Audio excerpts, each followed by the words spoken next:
recevez la grâce, recevez la faveur de Dieu, car vous êtes en ce moment. Nous prions que la main du Seigneur soit sur vous. Je suis l'évangéliste qui a cela d'Esther Ministre.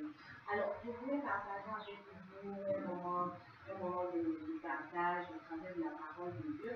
Et le thème que nous allons choisir aujourd'hui est donc les épaules. Pourquoi les épaules? Parce qu'aujourd'hui, il se trouve que beaucoup de chrétiens parmi nous sont des justes et des saints. Des justes et des saints, parce que c'est comme ça que Dieu nous voit.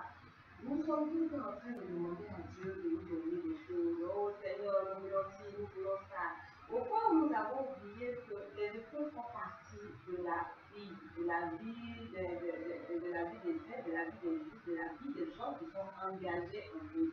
Aujourd'hui, même encore à cette époque, nous voyons les épreuves comme une malédiction. Beaucoup de parmi nous pensons que quand nous passons, nous traversons des moments difficiles, c'est l'équivalent d'une malédiction.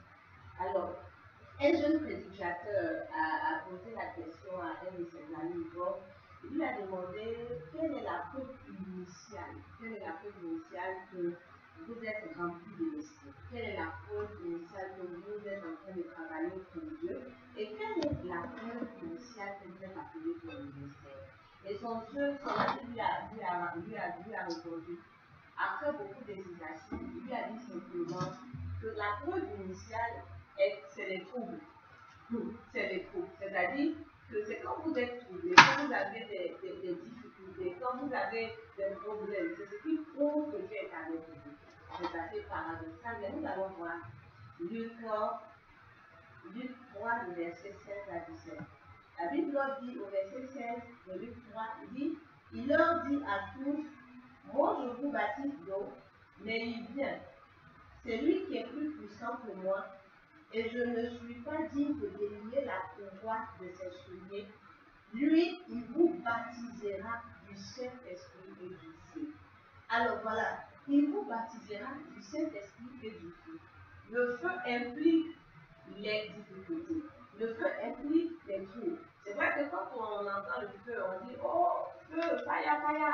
Nous disons au nom de Jésus, nous avons vaincu les démons par le feu. Nous implorons le feu pour consumer nos adversaires. Mais le feu implique l'adversité également parce que vous avez besoin du feu pour les adversaires. Donc vous avez besoin du feu. Le feu aussi c'est le tourment parce que quand on parle d'adversité, on parle de tourment, on parle de trouble, on parle de feu pour les gens de nous.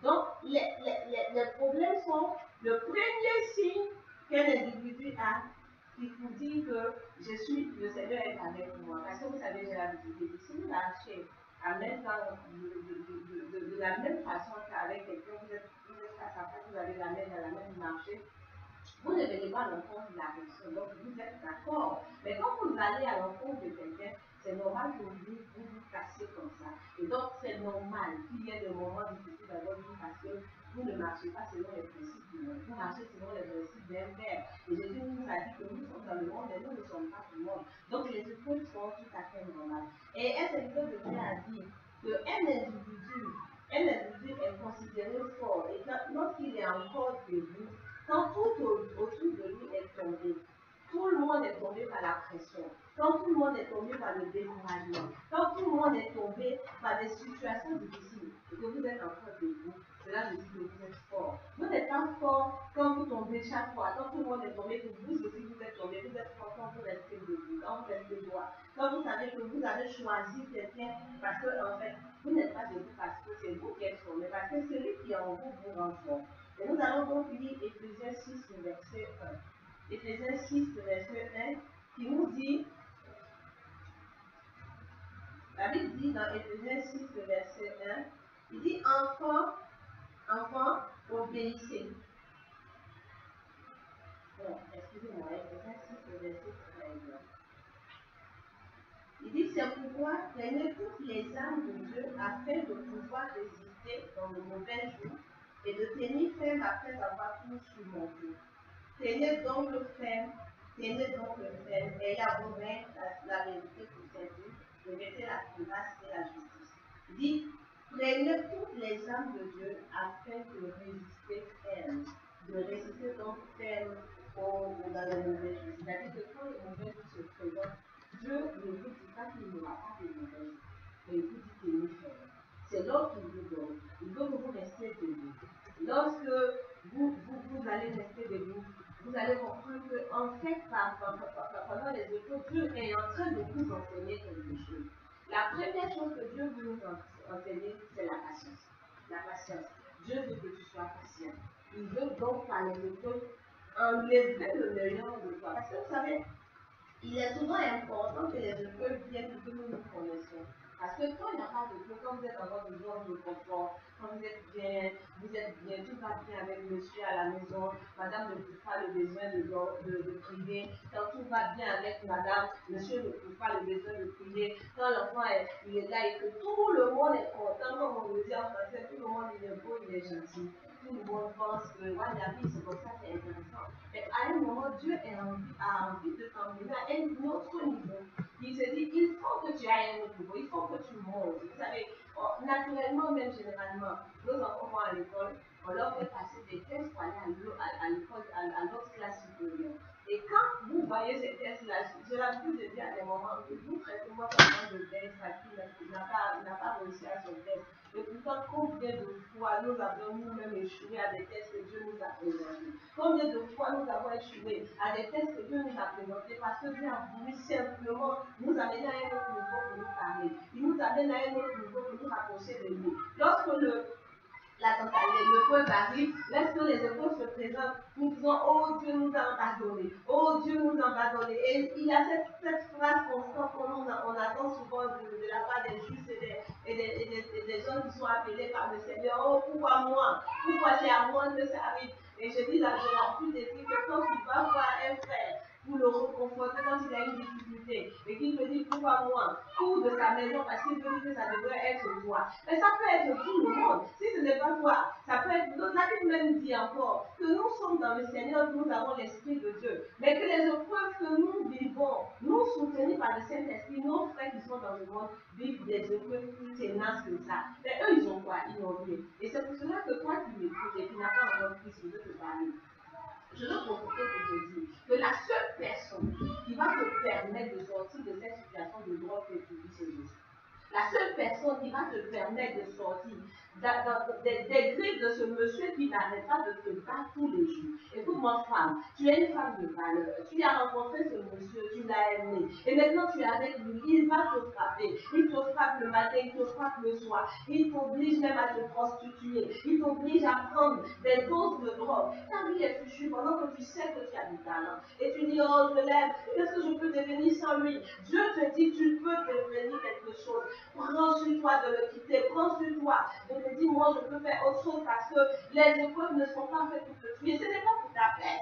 Dieu peut-être a permis de rencontrer ce monsieur parce que Dieu voulait créer quelque chose en toi. Mais tu ne dois pas accepter de rester esclave. Je veux parler également à ce frère qui, à cause de cette épreuve-là, qui a lâché la main de Dieu. Parce que tu crois qu'il n'existe plus. Oh, lui, il était où Dieu? Il était où Dieu quand ma femme mourait? Il était où Dieu quand mon fils mourait? Il était où Dieu quand je perdais mon emploi? Il était là. Il était à la même place là où son frère, quand il était encore là, son Christ était en train de mourir à la croix. Et c'est pour cela qu'il est en train de te dire maintenant de regarder à lui. Parce que cette chose n'est pas pour ta tête. Cette chose n'est pas pour ta tête. Alors, Hébreu 11 nous dit quoi? Je vais lire Hébreu 11.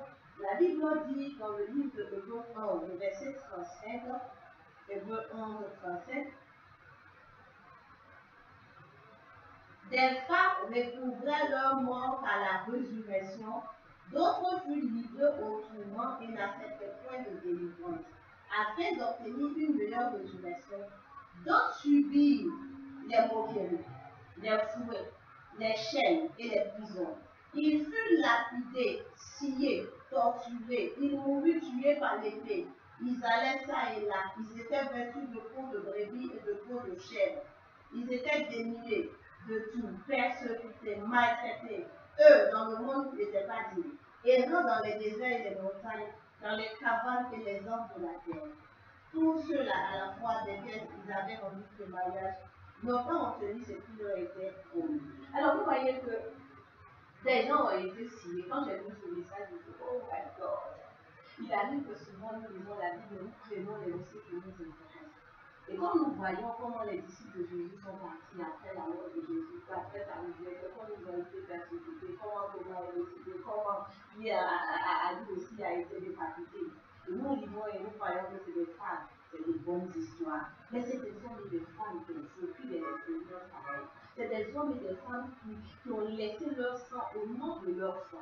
Et quand vous acceptez Christ, et que vous êtes assis dans votre fauteuil boulé, et que tout ce que vous savez faire pour boire du coca, c'est vous réjouir. Encore vous gênez quand vous avez l'habitude, quand vous voulez juste voyager. Il faut gêner quand mon fils quelque chose ne va pas bien. Appelez un pasteur qui vient prier. Vous ne vous rendez pas compte qu'à un moment, Dieu peut aller au-delà. Parce qu'en fait, Christ est mort pour que vous ayez une relation intime avec lui. Il est mort pour que vous alliez au-delà. Et que vous vous dites que cette épreuve-là, comme je vous disais, est pour m'apprendre à être patient, à attendre. J'ai fini par comprendre en fait que le vrai problème n'est pas les problèmes que nous avons. Le vrai problème est notre manque de patience. Parce que nous voulons obtenir quelque chose. Et nous croyons que Dieu dure. J'ai entendu même des gens créer des phrases, et le genre de phrases ridicules, stupides que j'aime pas trop entendre. Et mais tu as duré comme Jésus. Ton affaire de dire tu vas faire ceci, c'est comme Jésus. Parce que Jésus a dit depuis qu'il est dans qu'on ne le voit pas. Jésus, mais ça c'était de la blasphème. Il ne faut pas me dire parce que Christ le fait pour toi. Tu n'apprends pas la patience.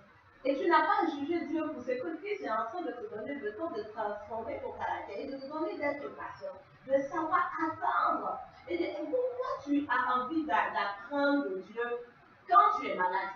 Pourquoi tu as envie de donner ta vie à Jésus étant sur un lit d'hôpital?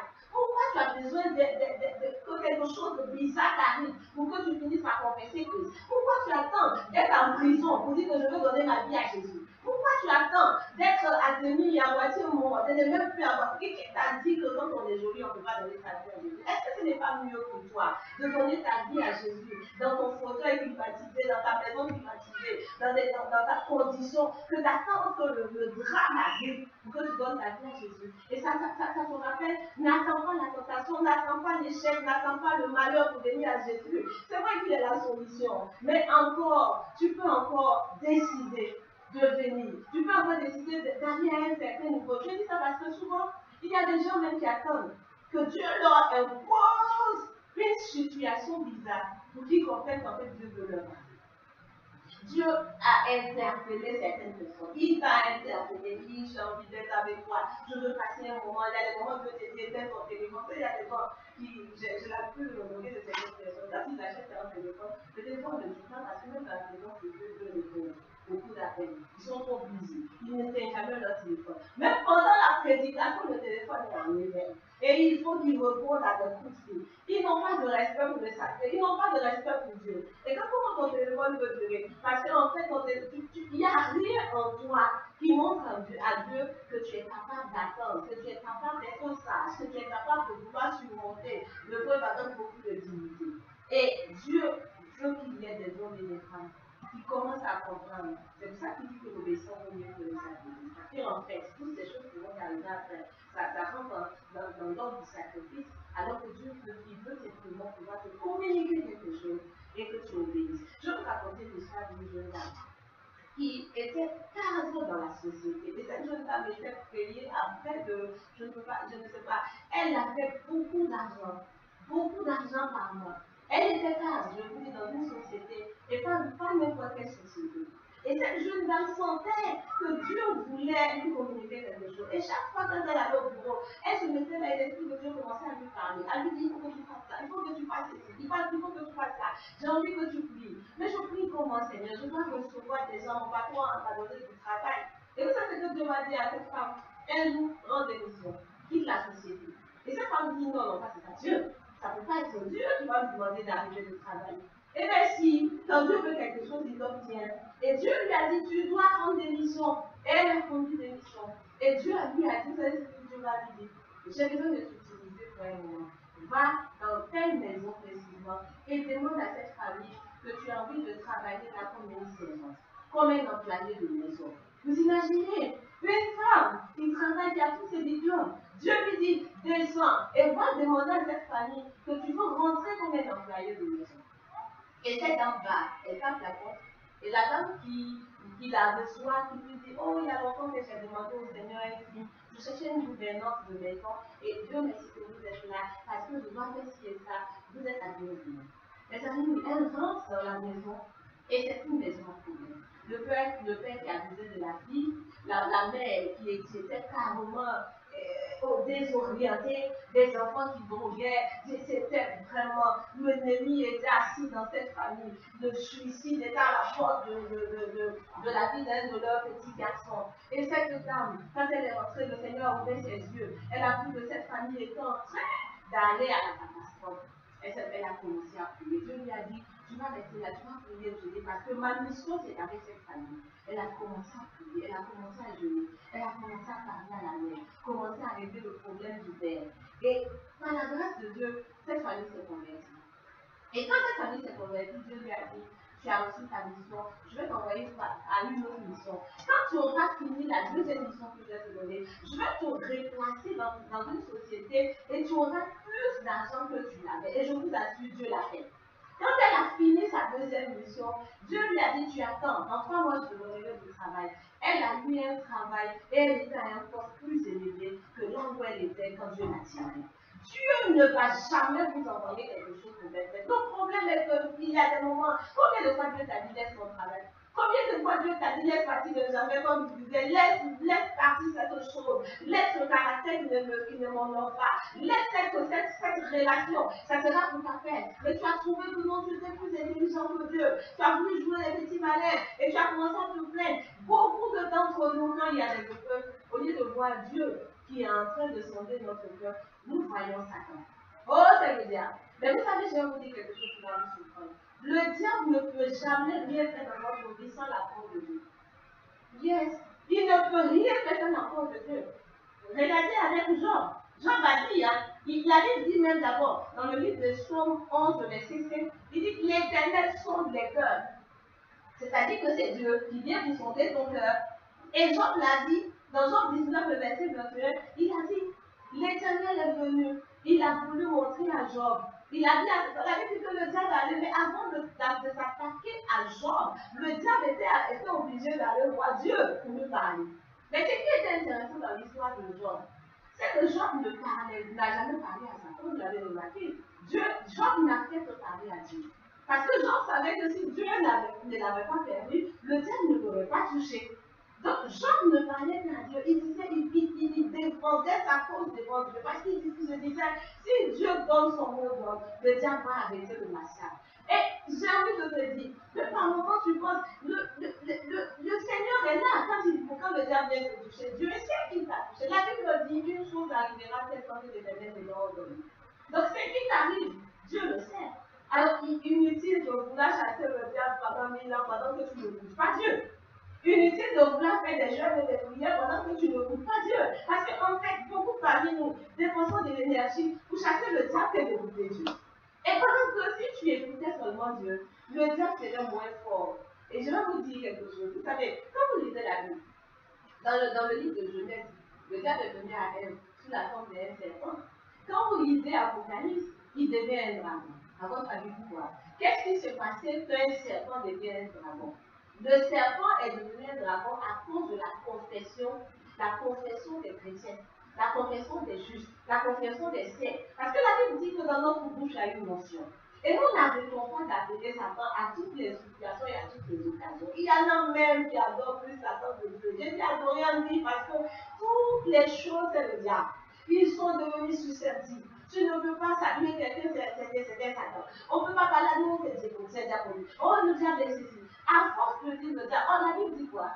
Simplement, il dit que vous appelez à l'existence ce qui n'existe pas. C'est-à-dire que dès que votre bouche appelle quelque chose, il y a une notion qui accompagne la parole qui sort de votre bouche. Parce que vous n'êtes pas n'importe qui. Vous êtes des êtres supernaturels. Vous êtes des êtres qui possèdent quelque chose. L'onction de Dieu. Donc quand vous dites Satan, il grossit. Satan, il grossit. Donc le serpent devient un dragon. Et il est devenu un dragon parce que vous lui avez donné plus de pouvoir qu'il en a donné. Et il est content parce qu'il se dit, ah, bah, il va encore dire Satan.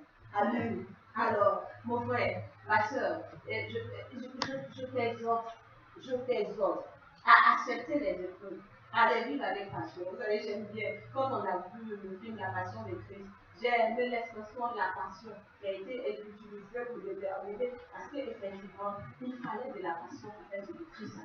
Et il faut que nous aussi, nous ayons de la passion. Quand il y a un couple qui est venu me voir un jour, qui traversait beaucoup de problèmes dans leur vie qui ne comprenaient pas. Et quand j'ai commencé à prier avec eux, en fait, le monsieur allait m'appeler.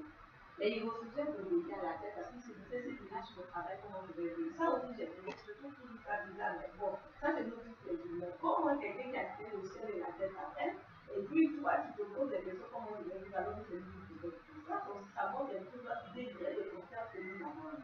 Mais bon, nous tous on est passés par là, ça arrive, parce que c'est humainement parlant, on voit les choses de façon humaine, on voit pas.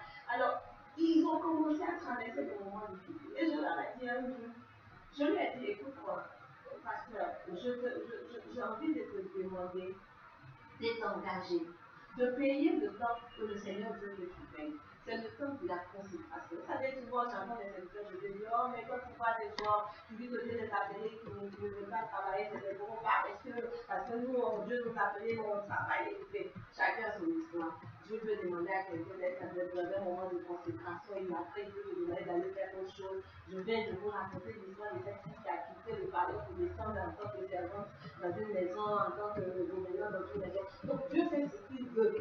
Et Dieu lui a demandé, donc, mets-toi dans un temps de consécration. Je veux qu'après cette chose, je veux pouvoir te parler. Et j'ai envie de demander bien souvent, vous qui êtes en couple, souvent ça vous arrive de dire à votre époux, à votre épouse, on va sortir un peu 3 jours, on va laisser les enfants derrière nous parce qu'on a envie de se retrouver. Alors ça ne vous arrive pas de penser que Dieu a envie de vous étudier comme ça par moment. Non, ça ne vous arrive pas. Vous, c'est bon pour vous, c'est bon pour le couple, c'est bon pour le mariage, c'est bon pour les relations. Mais la relation avec le Seigneur, c'est pas bon. Et vous passez 365 jours parmi les gens. On vous voit tous les jours, dites bonjour aux mêmes personnes, vous voyagez, et vous n'avez jamais, vous n'êtes jamais enfermé quelque part. Vous dites au Père, Seigneur, j'ai envie d'avoir une relation particulière avec toi, je veux que tu me parles, j'ai envie que toi seul tu sois là, mon réflexe, je veux pouvoir passer un moment agréable avec toi. Cet esprit, j'ai envie de chérir notre relation. Et ça ne vous est jamais passé par la tête. Alors, quand vous voyez, quand ce pasteur a décidé de le faire, de passer son temps de consécration, il a commencé à être visité par Dieu. Quelques années après, je reçois une lettre d'invitation. On m'a dit, viens, on peut t'inviter dans une communauté pour prêcher. C'est surpris, je ne savais pas. Il n'a pas mis tout son nom.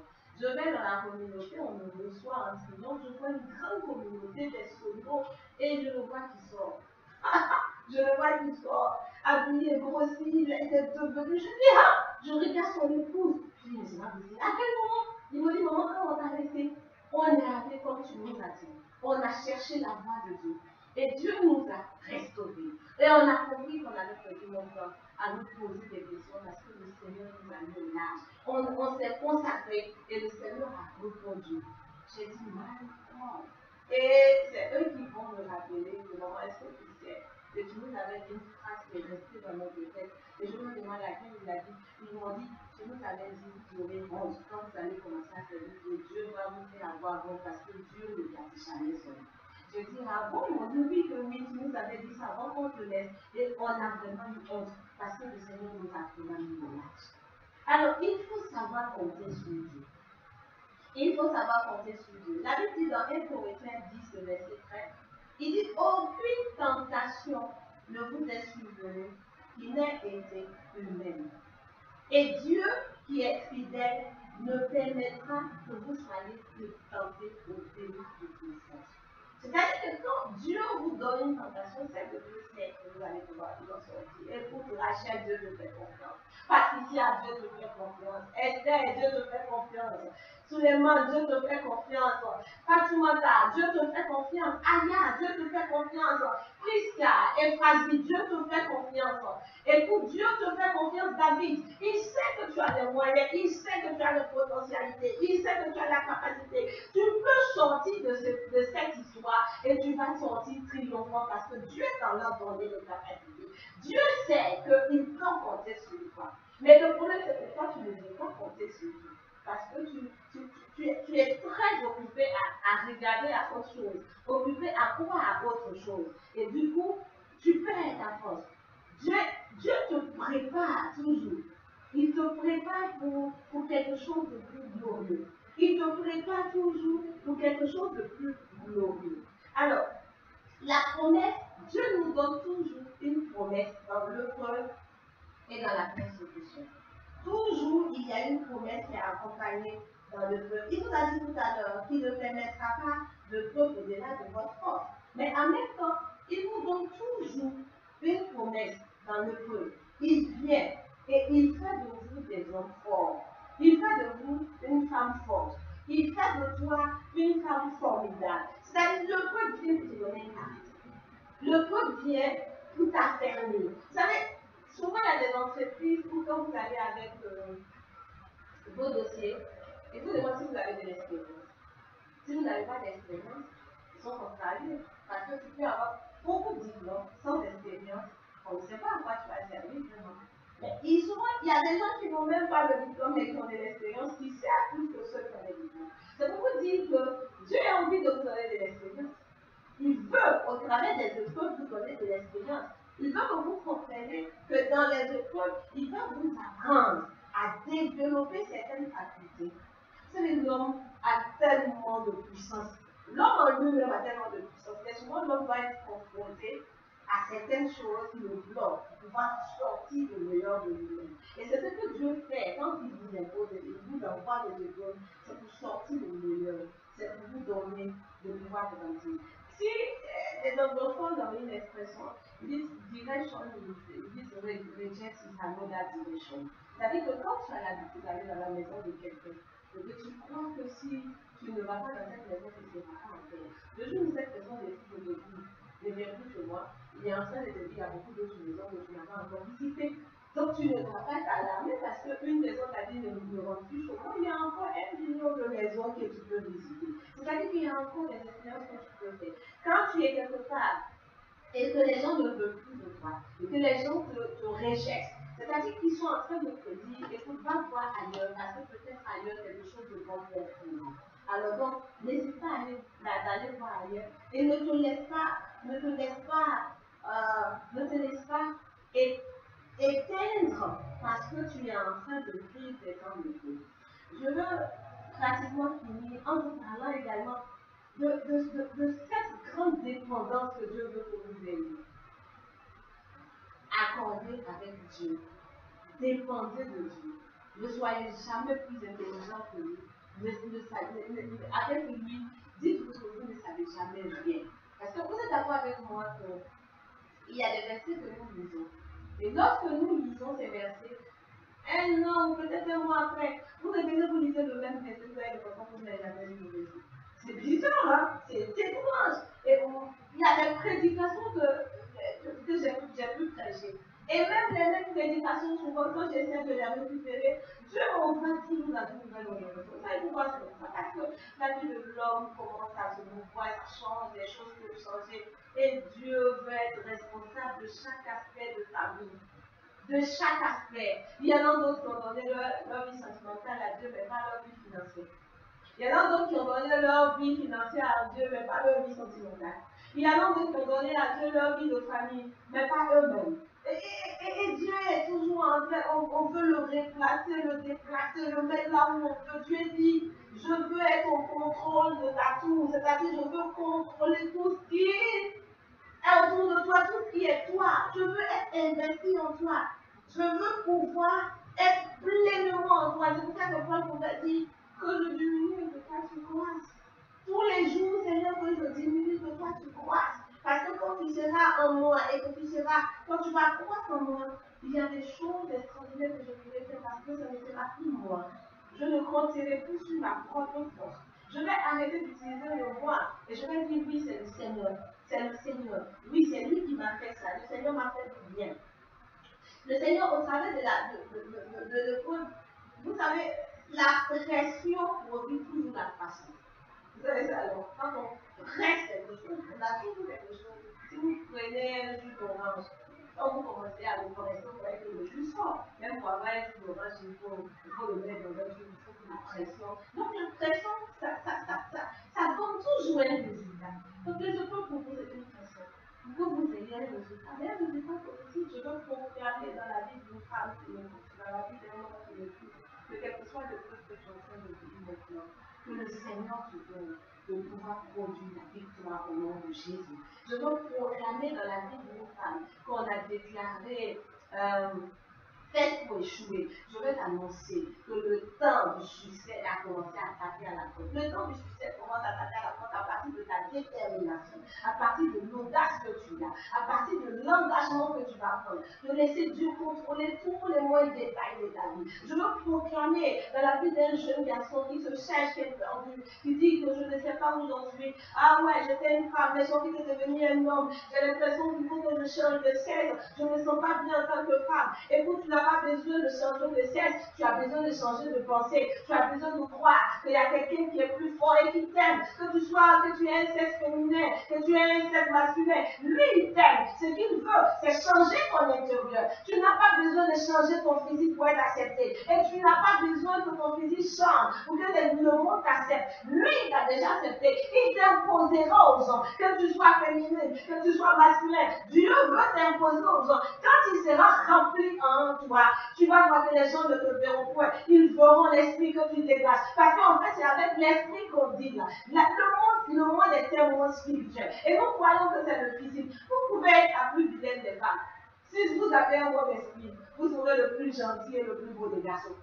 Vous pouvez être Miss Monde. Mais si vous n'avez pas un bon esprit, vous tomberez sur des garçons aussi mauvais et aussi méchants. Parce que votre esprit ne va attirer que ce que vous-même vous dégagez. C'est pour cela qu'il faut que maintenant, vous arrêtez de vous tromper. Ne va pas au suicide. Ce n'est pas nécessaire que tu te suicides, tu m'écoutes. Ne va pas au suicide. Tu n'as pas besoin de ça. Je t'annonce, quand tu te suicides, tu vas à l'enfer. Il n'y a pas de purgatoire. Le purgatoire ne changera rien.